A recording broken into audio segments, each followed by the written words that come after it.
Alhamdulillah Rabbil Alamin. Wassalatu wassalamu ala asyrafil anbiya'i wal mursalin wa ala alihi wa sahbihi ajma'in. Amma ba'd. Fa in asdaqal hadits kitabullah wa khairal hadi hadi Muhammad sallallahu alaihi wasallam wa syarrul umuri muhdatsatuha wa kullu muhdatsatin bid'ah wa kullu bid'atin dalalah wa kullu dalalatin finnar.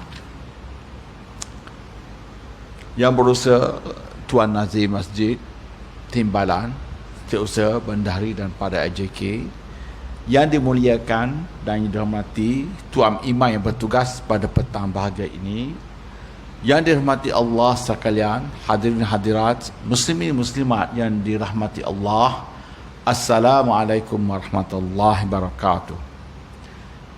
Pertamanya bersyukurlah kita kepada Allah yang menggerakkan kita ke masjid ini.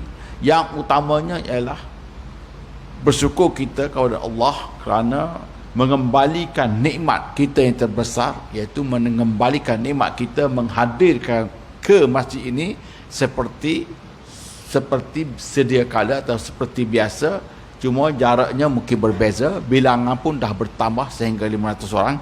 Itu nikmat terbesar kita sehingga hari ini, iaitu mengembalikan kita ke masjid, yang mana harian Nabi sallallahu alaihi wasallam ialah ulang alik ke masjid. Nikmat terbesar kita.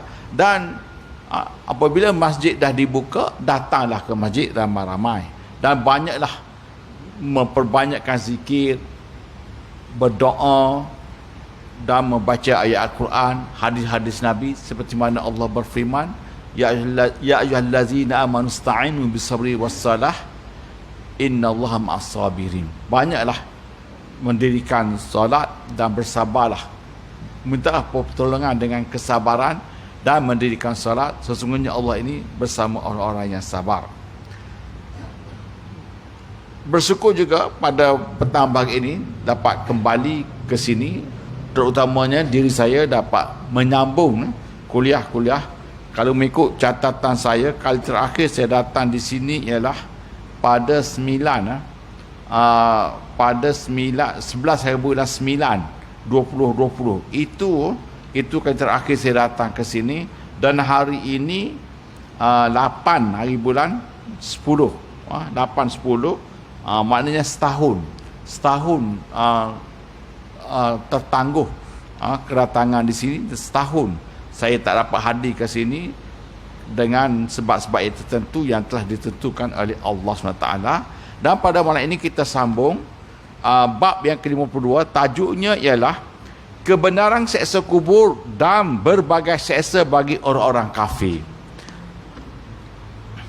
Maksudnya orang-orang kafir menerima berbagai seksa dalam kubur mengikut derajat kekufurannya dan mengikut darjat juga kekafirannya. Tengoklah bagaimana dan orang kafir berbagai azab ke atas mereka kerana kekufuran mereka beriman kepada Allah.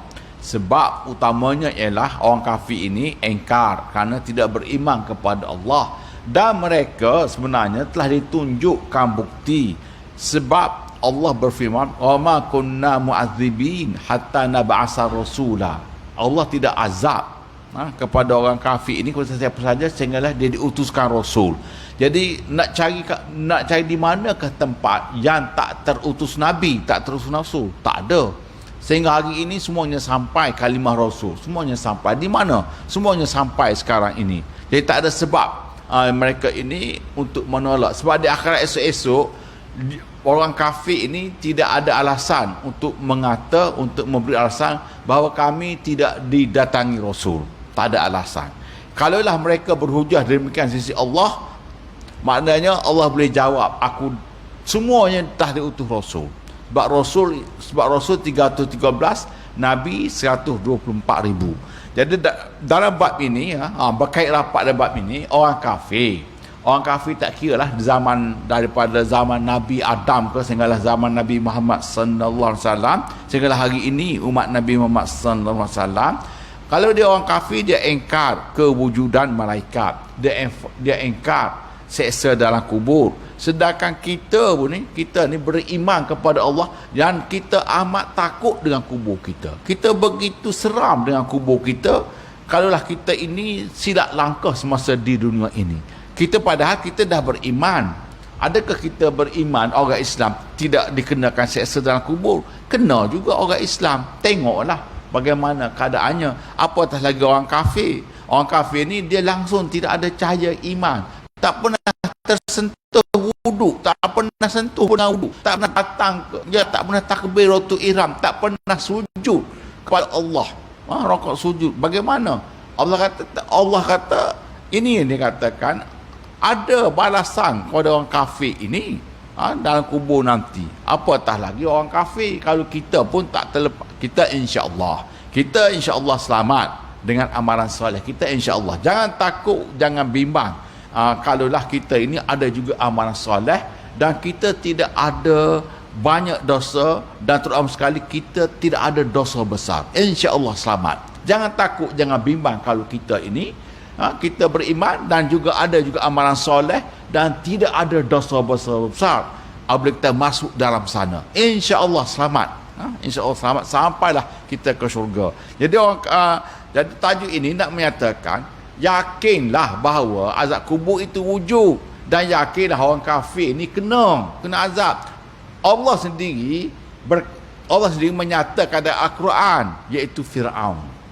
Dan ni orang kata Firaun diseksa dalam kubur pagi dan petang, diseksa dalam kubur Firaun. Jadi orang kafir ini kalaulah berfahaman etis itu komunis, kalaulah kita pergi ke Rusia, Lenin, pemimpin mereka yang dahulu terkemuka, Lenin dahulu, apabila dia mati, dia tak dikuburkan bahawa dia diawet dari tempat Luxina, nak tunjukkan mana ada malaikat maut, mana ada muka nakir. Nampak kan ada tu, nampak dari bekas kaca tu, nampak. Itu alam lain. Kita kalau berhujah, kita nak cakap apa, memang tak nampak pun diseksa dia apa. Kalaulah dia itu boleh bercakap, dia akan berkatalah kata yang benar, tapi dia hanya boleh dengar, dia hanya boleh mendengar apa yang kita katakan, dia tak boleh menjawab.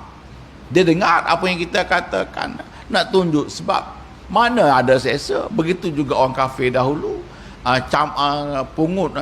Awalam yaral insanu anna khalaqnahu min nutfatin fa idza huwa khasimun mubin wa daraba lana mathalan wa nasiya khalqah qala man yuhyil izama huwa yaramim kul yuhyiha allazi anshaha awwala marrah wa huwa bikulli khalqin alim. Itu Ubay bin Khalaf.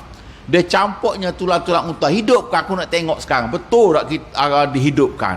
Nabi jawablah dengan ayat tadi, jawab ayat tadi bahawa orang yang menghidupkan tulang itu ialah orang yang menciptakan pada awal jadinya dan berkuasa menghidupkan kembali. Lalu Nabi tunjuk ke atas mukanya, kamu mati, kamu akan dihidupkan. Nabi tunjuk atas muka Ubay bin Khalaf itu. Seksa orang kafir ini memang ada, dan seksa orang kubur itu memang wujud. Dan nak ingatkan kepada kita, seksa orang kafir itu terkena kerana kekafirannya. Tetapi kita insya-Allah selamat dengan keimanan dan ketaatan dan amalan soleh kita. Insya-Allah. Kebenaran seksa kubur yang berbagai-bagai kepada orang kafir. Allah berfirman, "Wa man a'rada an zikri fa inna lahu ma'isyatan dhanka." Surah Taha ayat 124, maksudnya barang siapa berpaling daripada peringatan aku, maka sesungguhnya baginya penghidupan yang sempit. Kita lihat dulu maksud. Pertama ialah siapa berpaling daripada peringatan aku. Peringatan itu maksudnya boleh ditafsirkan Al-Quran. Siapa yang berpaling daripada Al-Quran. Peringatan itu juga adalah Nabi-Nabi, iaitu Nabi Muhammad sallallahu alaihi wasallam. Siapa yang berpaling daripada Nabi, berpaling daripada peringatanku, berpaling daripada Nabi-Nabi, berpaling daripada sunnah Nabi, kehidupan yang sempit, ma'isyatan dhanka. Ma'isyatan dhanka, ulama menghuraikan ma'isyatan dhanka itu adalah seksa kubur. Sebab itulah ayat ini menjadi ayat yang menunjukkan bukti bahawa orang kafir terseksa dalam kubur. Berpandukan ayat ini, ayat Taha 124. Siapa yang berpaling daripada peringatan aku, berpaling daripada kitab Allah, berpaling daripada nabi-nabi Allah, dia akan menghadapi penghidupan yang sempit. Ma'isyatan dhanka itu adalah siksaan kubur. Menurut Abu Sa'id Khudri dan juga Abdurrahman Mas'ud, ulama pada zaman sahabat, Sa'id Khudri dan Abdul Mas'ud, ulama pada zaman sahabat, yang dimaksud dengan ma'isyatan dhanka, iaitu kehidupan sempit itu ialah siksa kubur. Jadi ulama mentafsirkan kehidupan sempit itu adalah siksa kubur. Siapa yang berpaling pada peringatan aku, siksa yang kubur. Begitu juga Allah berfirman, wa inna liz-zalimina zalamu azaban duna zalik walakin aktsarahum la ya'lamun. Sesungguhnya orang yang zalim, orang kafir, orang zalim itu maksud orang kafir, maksud di sini azab selain daripada itu. Maksudnya Allah berfirman dalam surah Tur, ada satu ayat, wa inna lillazina zalamu azaban duna zalik. Orang kafir ni ada azab selain daripada itu. Maknanya azab apa selain daripada itu? Tak diterangkan lagi. Orang kafir ini akan diazab selain daripada azab itu. Ulama mentafsirkan sebelum pada itu Allah berfirman. Ada ulama berpendapat yang dimaksud kalimah azab selain daripada itu adalah azab kubur. Kerana Allah menyebut selepas ayat itu ialah fazarhum hatta yulaqu yaumahumul ladzi fi yas'aqun. Maksudnya sebelum pada itu Allah berfirman, maka biarkanlah mereka hingga mereka menemui hari yang dijanjikan kepada mereka. Pada hari itu mereka dibinasakan, iaitu hari kiamat. Jadi orang kafir ini dibinasakan pada hari kiamat. Lalu Allah sebut pula lepas itu mereka pun akan diberikan azab selain daripada itu, azab selain daripada hari kiamat. Jadi ulama mengatakan apa lagi azab selain daripada azab hari kiamat? Hari kiamat mereka dibinasakan, fazarhum hatta yulaqu yaumul ladzi fi yus'aqun. Ulama mengatakan selain daripada hari kiamat mereka terazab dalam kubur. Itu maksudnya.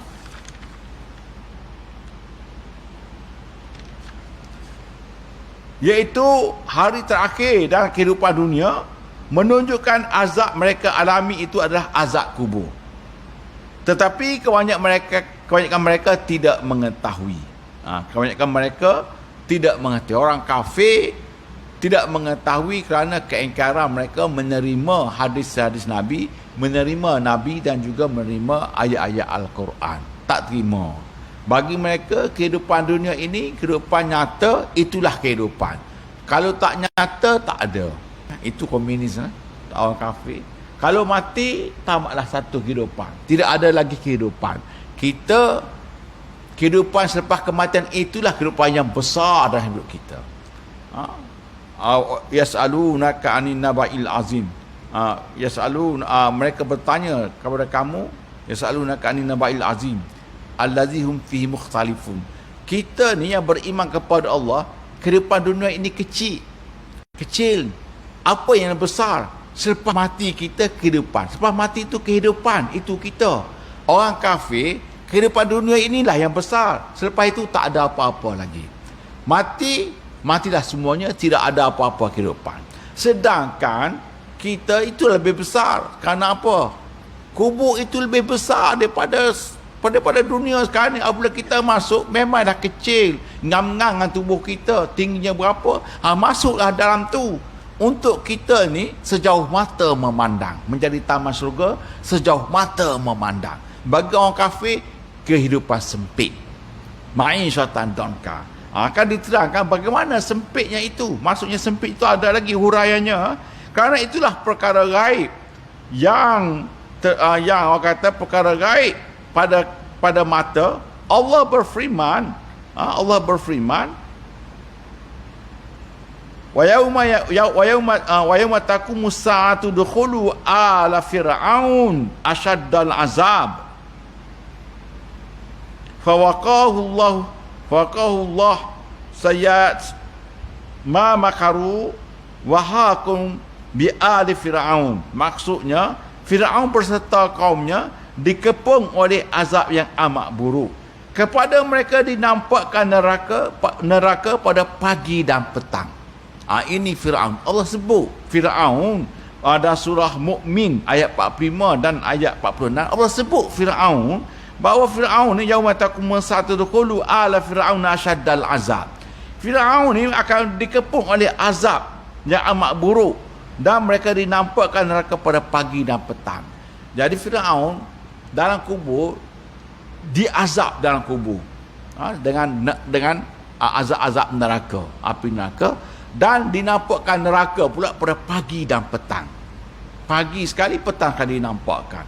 Kalau kita ni insya-Allah dinampakkan syurga pagi dan petang. Dalam kubur kita ni luas sejauh mata memandang, dinampak pula syurga kita pada pagi dan petang. Itu kita insya-Allah. Kena sebutlah insya-Allah. Jadi tajuk ini nak katakan orang kafir ini diazab. Ayat Al-Quran ada mengatakan Firaun dikepung oleh azab dan ditunjukkan neraka pagi dan petang. Azabnya Firaun lebih kurang 4,500 tahun dahulu. Firaun lama dalam kubur, lama. Nabi Musa AS pun lebih kurang itulah juga. Lebih kurang itulah. Nabi Musa AS, Nabi Harun dan juga Nabi Yusha' bin Nun lebih kurang itulah juga 4,500 tahun dahulu.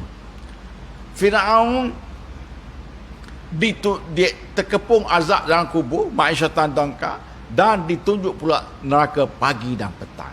Nabi Musa AS, Nabi Harun dalam makam kenabian di sisi Allah SWT 4,100 tahun dahulu. Lama. Jadi Nabi Musa di sisi Allah SWT, makam kenabian di sisi Allah SWT dengan penuh nikmat. Di sisi Allah, tak tahulah bagaimana itu adalah di sisi Allah Taala, terlalu tingginya darjatnya, terlalu tinggi nikmatnya di sisi Allah SWT. Darjat tertinggi adalah darjat nabi-nabi, yang kedua darjat mati syahid. Darjat mati syahid.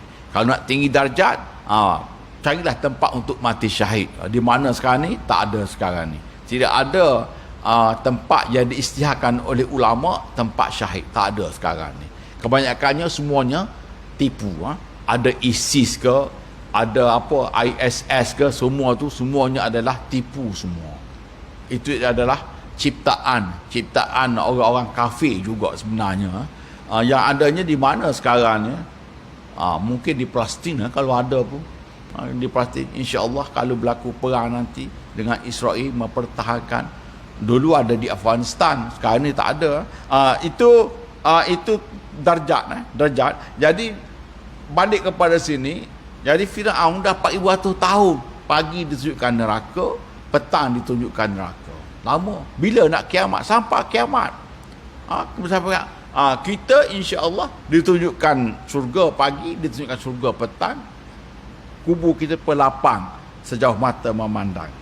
Jadi orang kafir ni, kalaulah kita bagi tahu dia bagaimana kamu nak mati nanti, kamu terseksa dalam kubur, mereka tak boleh terima. Dia kata, kamu lah lagi seksa, aku hidup senang lenang sekarang ni. Tengoklah rumah aku bertingkat-tingkat, harta aku banyak, takkanlah aku apabila aku mati aku lebih buruk daripada kamu. Kamu hidup susah, apa susah. Ada orang kafir akan berbahas, akan menjawab seperti itu. Apabila dia ajak, kesian kamu,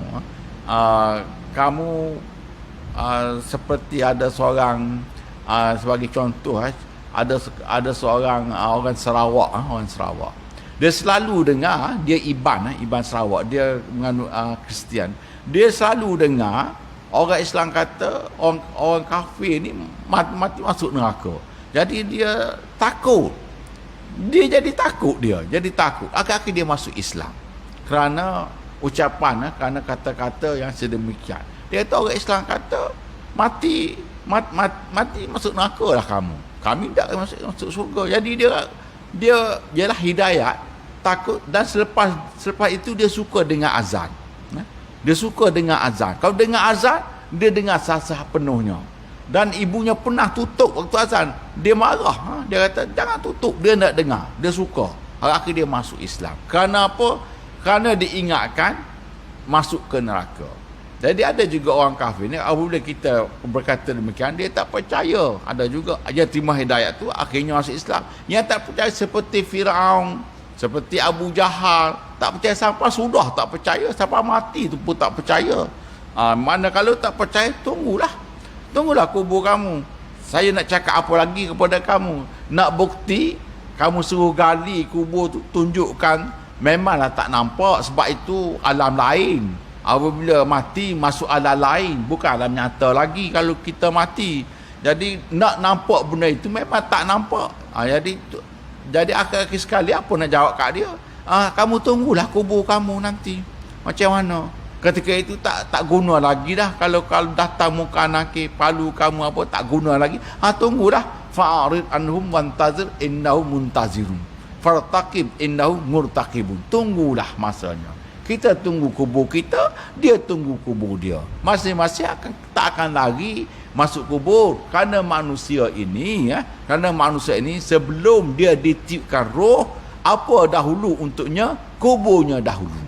Kita kena ingat, kita ni apabila sampai masa Allah tanya mereka tanya Allah, nak teruskan orang ni. Ketika itu kita tak ada apa lagi yang nak teruskan. Allah kata teruskan. Kalau teruskan, mana kuburnya? Mereka tanya, pergi tengok dari mahfuz, di mana kuburnya, di mana tanya. Mereka pun lihat kuburnya di situ, lalu diambil tanah kubur itu, ditabur ke atas kita, lalu barulah kita ditiupkan roh.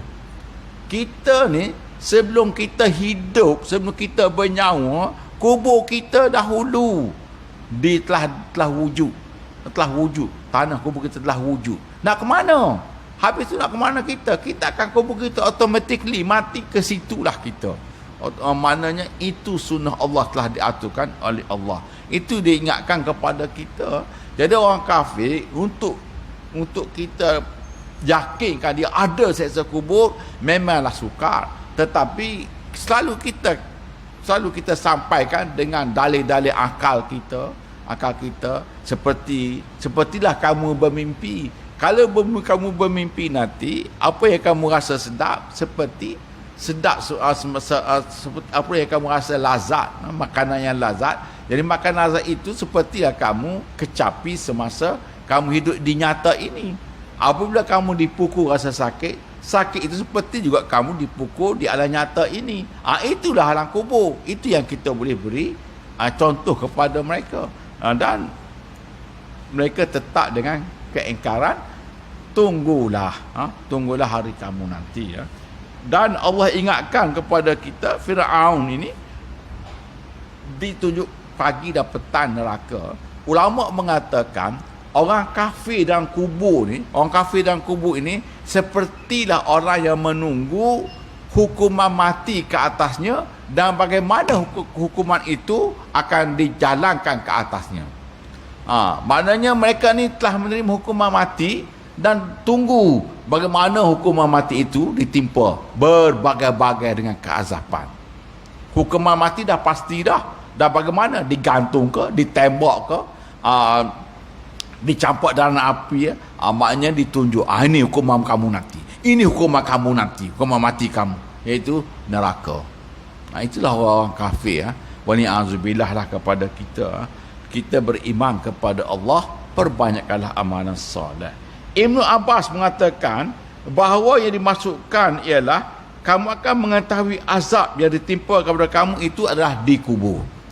Ibnu Abbas ini ialah ulama masa zaman sahabat. Ibnu Abbas terkenal. Nabi yang doakannya, Allah mafaqihu fid din wa allimhu ta'wila, kepada Ibnu Abbas. Dan dialah orang yang alim pada zaman sahabat. Dia pun mengatakan bahawa yang dimasukkan itu kamu tu, jangan begitu, alhaakumut takasur hatta zurtumul maqabir kalla sawfa ta'lamun kalla sawfa ta'lamun. Jangan begitu, nanti kamu akan mengetahui. Jangan begitu, nanti kamu akan mengetahui. Maksud mengetahui di situ ialah azab kubur.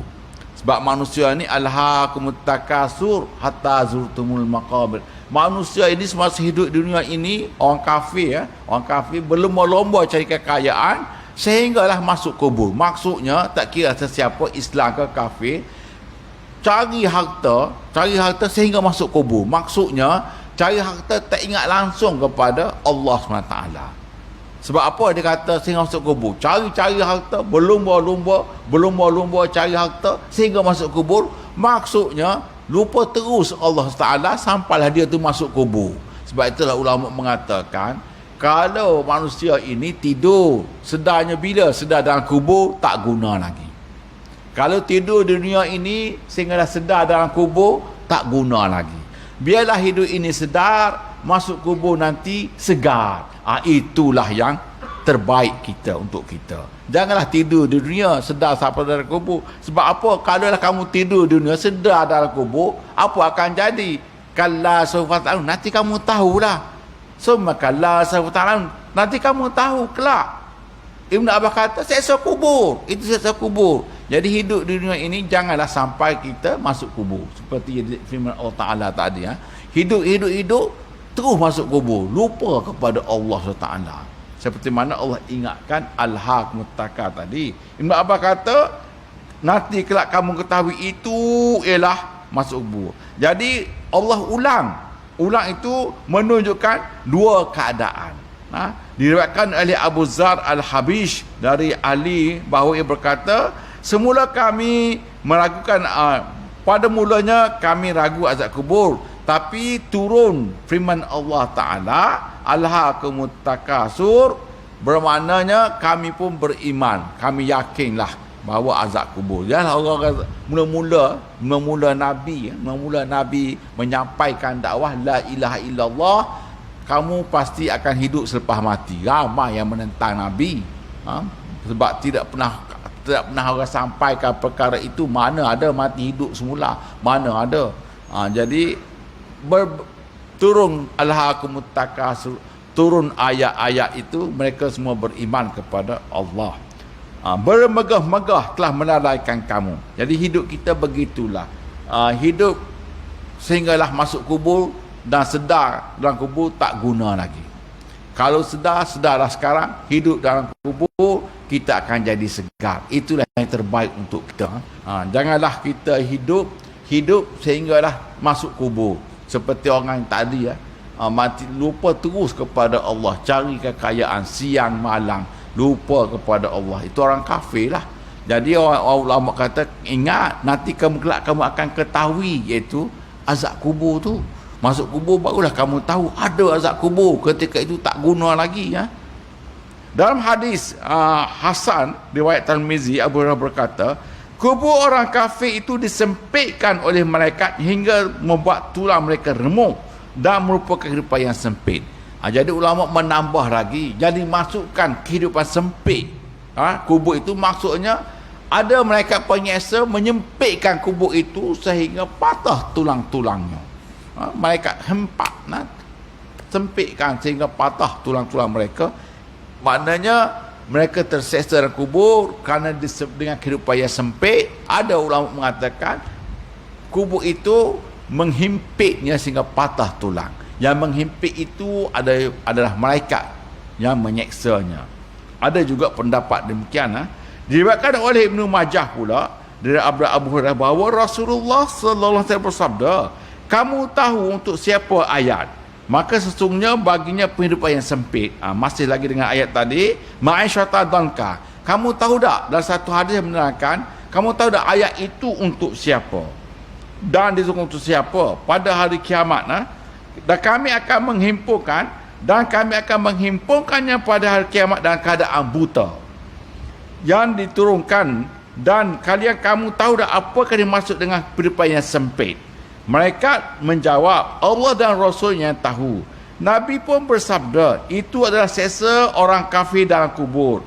Demi Allah yang jiwaku berada dalam genggamannya, sesungguhnya akan dikuasakan kepadanya 99 ekor ular.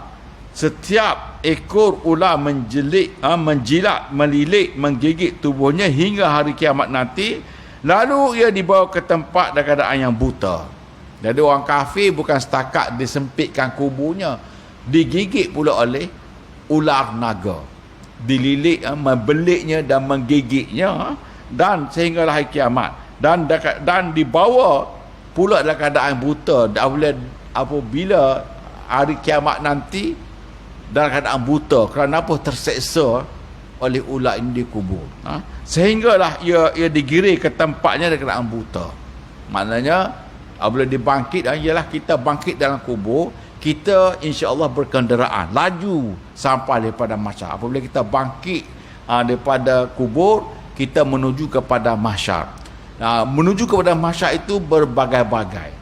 Ada yang berada dalam peluhnya sendiri, peluhnya setakat betis, ada peluhnya setakat lutut, ada peluhnya setakat pinggang, ada peluhnya setakat dada, ada peluhnya setakat leher, ada peluhnya setakat hidung, tercungak-cungak nak sampai kepada mahsyar. Ada orang berkenderaan laju, insya-Allah kita lah tu, insya-Allah berkenderaan laju sampai daripada mahsyar. Sampai daripada mahsyar pula ditempatkan di bawah bayang Allah. Yang mana di bawah bayang Allah itu ada 7 golongan. Disebut imamun adil, orang yang beramal ibadat daripada muda sampai dah ketuanya, orang yang sedekah sebelah tangan kanan, sebelah tangan kirinya tak tahu, orang yang menangis pada waktu sepi, orang yang berzikir kepada Allah sehingga mengalir air matanya, lelaki yang diajak berzina berkata inni akhafullah, aku takut kepada Allah. Perempuan pun sama, perempuan pun diajak berzina, dia mengatakan aku takut kepada Allah. Itu antara orang yang berada di bawah bayang Allah, yang mana pada hari itu tidak ada bayang lain, satu-satunya itulah bayang teduh, tempat untuk kita berteduh. Ada 7 golongan yang berada di situ. Orang kafir ni bermaknanya dia kepada masa mungkin dalam buta. Apa? Kerana akibat terseksa dalam kubur. Seksa mereka dalam kubur pagi dan petang. Apabila dibangkit, nak merayu-rayu nak balik ke dunia. Selalu diingatkan dalam surah Sajdah yang kita baca pada malam Jumaat tu, walau tara izil mujrimuna nakisu ru'usihim inda rabbihim rabbana absarna wa sami'na farji'na na'mal salihan inna muqinun. Tunduk kepala takut apabila lihat neraka. Rabbana absarna, ya Tuhan kami dah lihat dah neraka, sami'na, kami dengar dah neraka sedang bergelegak, farji'na, kembalilah semula kami ke dunia. Nak buat apa? Farji'na na'mal salihan, nak buat amal soleh, nak buat amal soleh, farji'na soleh. Inna muqinun, kami dah yakin dah ketika itu tak berguna lagi. Ketika itu tak berguna. Dan suka saya baca satu ayat dan surah akhir, surah Munafikun. Ingatkan, jadi orang yang hampir mati ni pun sama juga. Wa anfiqu mimma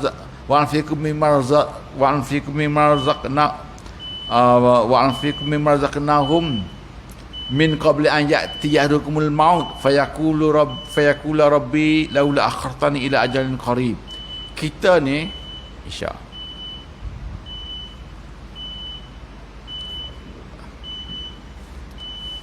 dia isyak kena berhenti kan. Boleh sambung. Saya berhenti je bagi seminit. Kita ni apabila kita hampir mati, kita akan minta dengan Allah, fayaqul rabbi laula akhartani, minta kepada Allah sedikit, nak buat apa? Fa asaddaqa wa aku minas salihin. Kenapa? Nak bersedekah dan beramal soleh. Kita minta, Allah kata tak ada. Jadi kalaulah kita rasa hati kita ini bakhil ke, kedekut ke, amallah ayat itu. Surah Munafikun ayat ke-11. Wa anfiqu mimma razaqnahu wa anfiqu mimma razaqnahumullah min qabli an ya'tiyahadukumul maut fayaqulu rabbi laula akhartani ila ajalin qarib fa asaddaqa wa aku minas salihin. Ayat itu insya-Allah mengikis kebakhilan kita. Sebab kita ni apabila mati minta nak buat apa? Nak bersedekah. Kerana sedekahlah sekarang. Janganlah terlalu bakhil sangat. Nabi pun ajar sedekah bukan suruh bagi semua apa yang kita ada, kena tinggal juga untuk diri kita, tapi bersedekahlah. Itu di antaranya untuk menyelamatkan kita daripada azab kubur nanti. Jadi itulah yang dapat sampai kepada petang pagi ini. Kesimpulannya ialah azab kubur itu berlaku. Azab kubur berlaku kepada orang Islam dan juga orang kafir. Orang kafir pun berlaku disebut sendiri oleh Allah sebenarnya Firaun itu tadi. Dan kita pun sama, insya-Allah kita selamat dengan amalan soleh kita. Dan ada yang tak selamat itu mungkin kerana tidak ada amalan soleh. Tidak ada langsung amalan soleh, mungkin dia tak selamat, terkena seksa di kubur nanti. Wali'azubillah. Dan diingat kepada kita, alhaakum takasur hatta zurtum maqabir. Janganlah kita hidup ini sedar-sedar kita dalam kubur, lupa terus kepada Allah semasa hidup, walaupun kita Islam. Walaupun kita Islam, diingatkan ketika itu barulah kamu tahu nanti. Jangan begitu kamu tahu, jangan begitu kamu tahu. Dan kita tangguh sisi ini tabih kafar dan surah subhanakallahumma bihamdik asyhadu an la ilaha illa anta astaghfiruka wa atubu ilaik. Bismillahirrahmanirrahim. Wal 'asr innal insana lafi khusr illa alladhina amanu wa 'amilus solihati wa tawassaw bil haqq wa tawassaw bis sabr. Sekian, assalamualaikum warahmatullahi wabarakatuh.